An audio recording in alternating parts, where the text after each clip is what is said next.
اچھا اس سے پہلے ایک بات جو آئی وہ کیا کہ موئنجودڑو اور ہڑپا کے کھنڈرات اس بات کی عین عکاسی کرتے ہیں کہ وہ لوگ بہت سویلائز تھے. اس کے بعد ان کے اندر وہاں نہریں بھی نظر آتی ہیں اور ہر چیز نظر آتی ہے, لیکن اس کے بعد جو ایسی ہی بات کی جاتی ہے, یعنی دنیا کے اندر ہم نے کوئی بات کرنی ہوتی ہے موت کا بہانہ, تو کہا گیا کہ وبائی اثرات ان کے اندر آئے اور پھر اس سے وہ ختم ہو گیا. حالانکہ کیا ہوا کہ اللہ تبارک و تعالیٰ فرماتا ہے کہ ان کے اوپر عذاب کو دیا گیا, اس کے بعد ایک قرن کے بعد دوسری بستی کو ان پر بسا دیا گیا. پھر فرمایا کہ اگر لکھی ہوئی کتاب آپ کو دے دی جاتی, ٹھیک ہے, تو اس کے بعد کیا ہوتا ہے یہ مان لاتے ہیں. اب کیا ہوا, بہت سارے لوگ جو تھے نا, جیسے امیہ بن خلف تھا, اس نے کیا کیا, آپ صلی اللہ علیہ وسلم کے پاس آ کر کہا کہ میں آپ پر ایمان نہیں لاتا, لیکن اس وقت لے کر آؤں گا کہ آپ آسمان پر چڑھ جائیں اور جا کر پھر کتاب کو لے کر آئیں اور پھر ہم اس کے بعد اس کو مانیں گے. حضرت موسیٰ علیہ السلام پر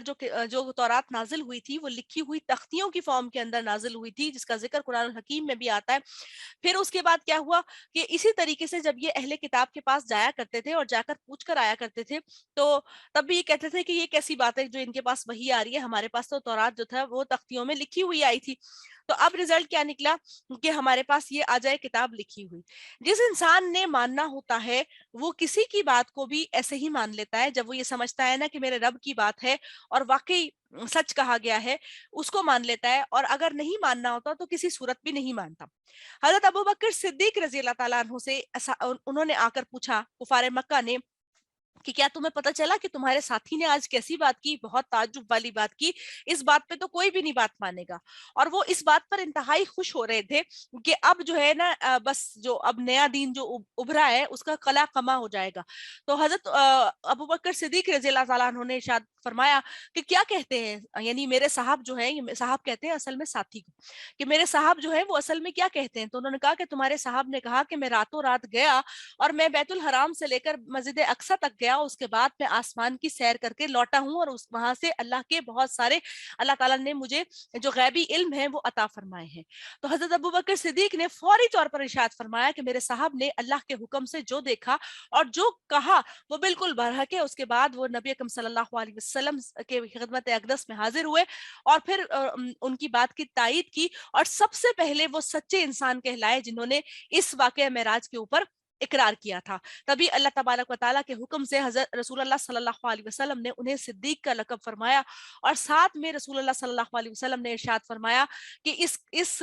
میں یعنی میرے ہم اثر جتنے بھی صحابہ کرام ہیں ان کا کسی نہ کسی طور پر میں نے احسان کو اتار دیا ہے, لیکن صدیق کا احسان میرے اوپر ایسا ہے کہ اس کا احسان کا بدلہ جو ہے نا رب العالمین خود عطا فرمائیں گے. تو یہ بات بتانے کا مقصد کیا تھا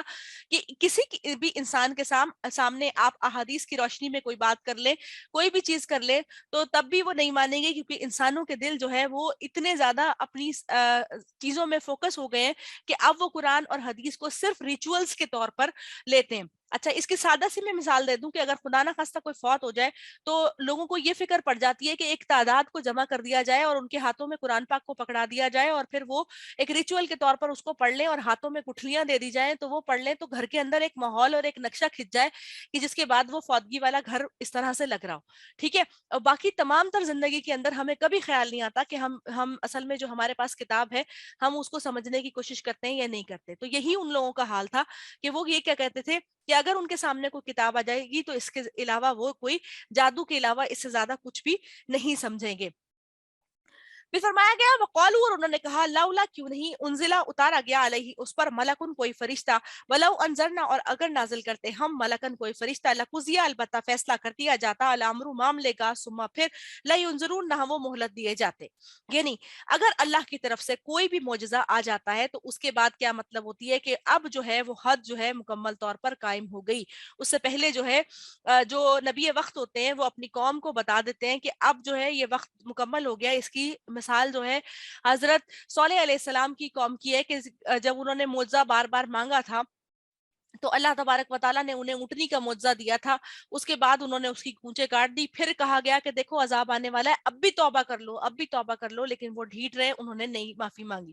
اسی طریقے سے قوم عاد کے اوپر متواتر عذاب آ رہا تھا, وہ لوگ نہیں مان رہے تھے, انہوں نے ہر چیز کھا لی تھی, کھاتے کھاتے رزلٹ کیا نکلا تھا کہ اپنے جانوروں کو بھی وہ کھا گئے تھے اور کوئی چیز انہوں نے نہیں چھوڑی تھی, جو کھیتی ملتی تھی وہ کھا جاتے تھے. تو جب وہ گئے حضرت ہود علیہ السلام کے پاس تو کہ اللہ سے دعا کریں ہمارے اوپر بارش برسے تاکہ فصلیں نکلیں, نکلیں, اور انہوں نے جب بارش میں سے جو مختلف بادل, اللہ تعالیٰ نے ان سے کہا کہ بتاؤ کون سا والا بادل لوگے, تو انہوں نے کہا کالے بادل لے لیتے ہیں, اور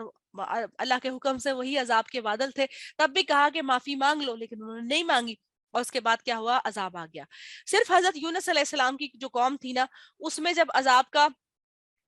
کہا گیا تھا نا, تو نبی وقت جو تھے وہ ان سے تنگ آ کے وہاں سے نکل گئے تھے, جس پہ کیا ہوا تھا کہ انہوں نے اللہ کی بات کو نہیں مانا تھا, بس تنگ آ گئے تھے, تو ان کی اپنی پکڑ ہو گئی تھی, جس میں 40 دن تک وہ مچھلی کے پیٹ کے اندر رہے. تو کہا گیا کہ یہ لوگ کہتے ہیں نا کہ ہمارے سامنے کوئی نبی یا کوئی فرشتہ کیوں نہیں اتارا گیا تاکہ ہم کیا کرتے, فیصلہ کر دیتے. تو اللہ تعالیٰ نے فرمایا کہ جب یہ چیز ہو جاتی ہے, کوئی معجزہ آ جاتا ہے, تو کیا ہوتا ہے کہ پھر اس کے بعد انسانوں کو مہلت نہیں دی جاتی. ہمارے نبی صلی اللہ علیہ وسلم کا جو معجزہ ہے نا, وہ قرآن الحکیم ہے. وہ فہم و فراست کا دور تھا. اس فہم و فراست کے دور کے اندر کیا ہوا کہ مکمل طور پر یہ چیز ہوئی کہ یعنی زبان دانی کا وہ دور تھا, اور اس زبان دانی کے دور میں رسول اللہ صلی اللہ علیہ وسلم کو جو معجزہ دیا گیا وہ قرآن کا تھا. اچھا, آج بھی اگر آپ دیکھیں نا کہ مجھے اگر مثال کے طور پہ کوئی بتاتا ہے, تو وہ یہ بتاتا ہے وہ بہت نیک خاتون ہے, اس کے ہاتھ میں سے پانی نکلنا شروع ہو جاتا ہے, وہ تو جی سچے خواب آتے ہیں, وہ پتہ نہیں. اور آپ نے ایسی بہت ساری ایگزیجریٹڈ کہانیاں بہت ساری سنی ہوں گی. ہمارا ایمان جو ہے نا ان شعبدہ بازیوں کی نظر ہو گیا. ہمارا ایمان رہی یہ چیز گیا ہے کہ میں کوئی کرشماتی, تلسماتی, کوئی جنوں, کوئی انسان کی کوئی بات سن لوں, میں کسی کے پاس, اللہ نہ کرے میں کسی کے پاس جاؤں, تو کسی کے پاس جاؤں اور پھر وہ ایک دوسرے کونے سے جو ہے وہ آواز آ رہی ہو کہ ہاں ہنا بتاؤ تمہارے تو آبا و اجداد یہ ہیں, تم نے یہ کیا تھا, وہ کھایا تھا, وہ چیز. میں کہوں کہ ہاں بھائی اس کے پاس تو بہت ساری چیزیں ہیں, اور میں پاگلوں کی طرح ایمان لے کر اس کے اوپر نعوذ باللہ آ جاؤں, اور پھر کیا ہوگا, تو اسی کی میں بات مانتے نا. تو آج کل آپ یقین کیجئے کہ ہمارا ایمان انہی چیزوں کے اوپر چل رہا ہے, کیونکہ ہم اصل میں مستقبل کیا ہے, ہمارا پاسٹ ہے وہ تو گزر گیا, حال کے اندر ہم اچھا بنانے کی کوشش نہیں کرتے, کیونکہ ہم ماضی کو روتے رہتے ہیں. ٹھیک ہے, یہاں ہو گئی. مستقبل کے بارے میں ہمیں ٹینشن رہتی ہے, بھائی آپ اپنا حال اچھا کر لو, مستقبل آپ کا خود بخود اچھا ہو جائے گا. تو ریزلٹ کیا نکلتا ہے کہ ہم مستقبل کے لیے فکر مند رہتے ہیں کہ ہمیں کل کی خبر ہو جائے. اس کے چکر میں آج جو ہے نا وہ بیچارہ ذلیل ہو رہا ہے, اس کے اندر ہم کچھ بھی اچھا کرنے کی کوشش نہیں کر رہے کہ ہم اللہ کا نام لیں, اللہ کا شکر ادا کریں, اپنی پچھلی تمام غلطیوں کی معافی مانگے اللہ تعالیٰ سے. اور ہر انسان اپنے آپ کو بخوبی طور پر جانتا ہے. تو یاد رکھیے گا, جب تک ہم اللہ سے معافی نہیں نہ مانگتے تب تک ہمیں سکون بھی نہیں آتا, اور جب معافی مانگ لیتے ہیں تو ہمیں سکون ہو جاتا ہے. اور معافی کے بعد جب ہم اللہ سے معافی مانگ لیں گے نا انشاءاللہ, تو قیامت کے دن ان تمام تر اعمال کا ذکر بھی نہیں کیا جائے گا, کیونکہ اللہ تعالیٰ جب معافی دیتا ہے انسان کو تو اس کو ڈھک دیتا ہے, اور ڈھکنے کے بعد پھر ان اعمال کا ذکر نہیں کیا جائے گا. ہاں ان پر پکڑ ہوگی جس پر ہم نے معافی نہیں مانگی. تو یہ آج کل ہمارے ایمان کا حال چل رہا ہے. اللہ تعالیٰ معاف فرمائے. پھر فرمایا ولو, اور اگر جالنا ہو, اگر بنائے ہم اس کو ملکن ایک فرشتہ, لجالنا ہو البتہ ہم بناتے اس کو رجلن ایک انسان, ولا لبسنا اور البتہ ہم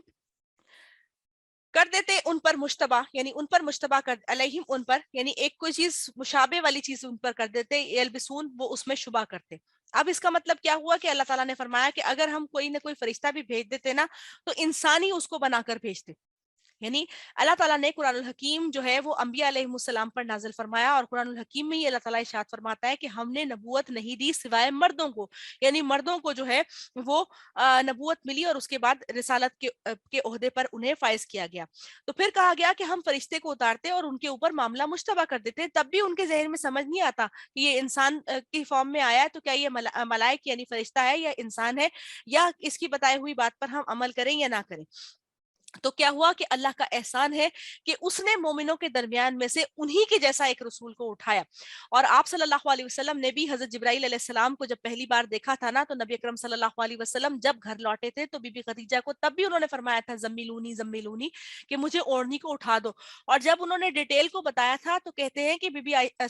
خدیجہ رضی اللہ تعالیٰ عنہ ارشاد فرماتی ہیں کہ نبی اکرم صلی اللہ علیہ وسلم کیا کہتے ہیں تعجب میں تھے, یعنی حیرت میں بھی تھے, اور انہوں نے پہلی مرتبہ انہیں دو افق یعنی مشرق اور مغرب کے درمیان استوا دیکھا تھا, اور 600 پر ان کے دیکھے تھے اور ڈر گئے تھے. یہ تو انبیاء علیہ السلام کو اللہ تبارک و تعالیٰ بہت مضبوط اعصاب کا بناتے ہیں, اور رب کی رحمت اور کرم ہوتی ہے جو وہ ان تمام تر جو اسرار کے پردے کے اندر چیزیں ہیں وہ نظر آتے ہیں. اچھا, اس کے ساتھ میں ایک چھوٹی سی بات بتاؤں, اللہ معاف کرے کوئی ریاکاری میں نہیں بتا رہی, لیکن میں بات کر رہی ہوں ایسے کہ ہم جب حرم گئے نا, تو حرم میں نا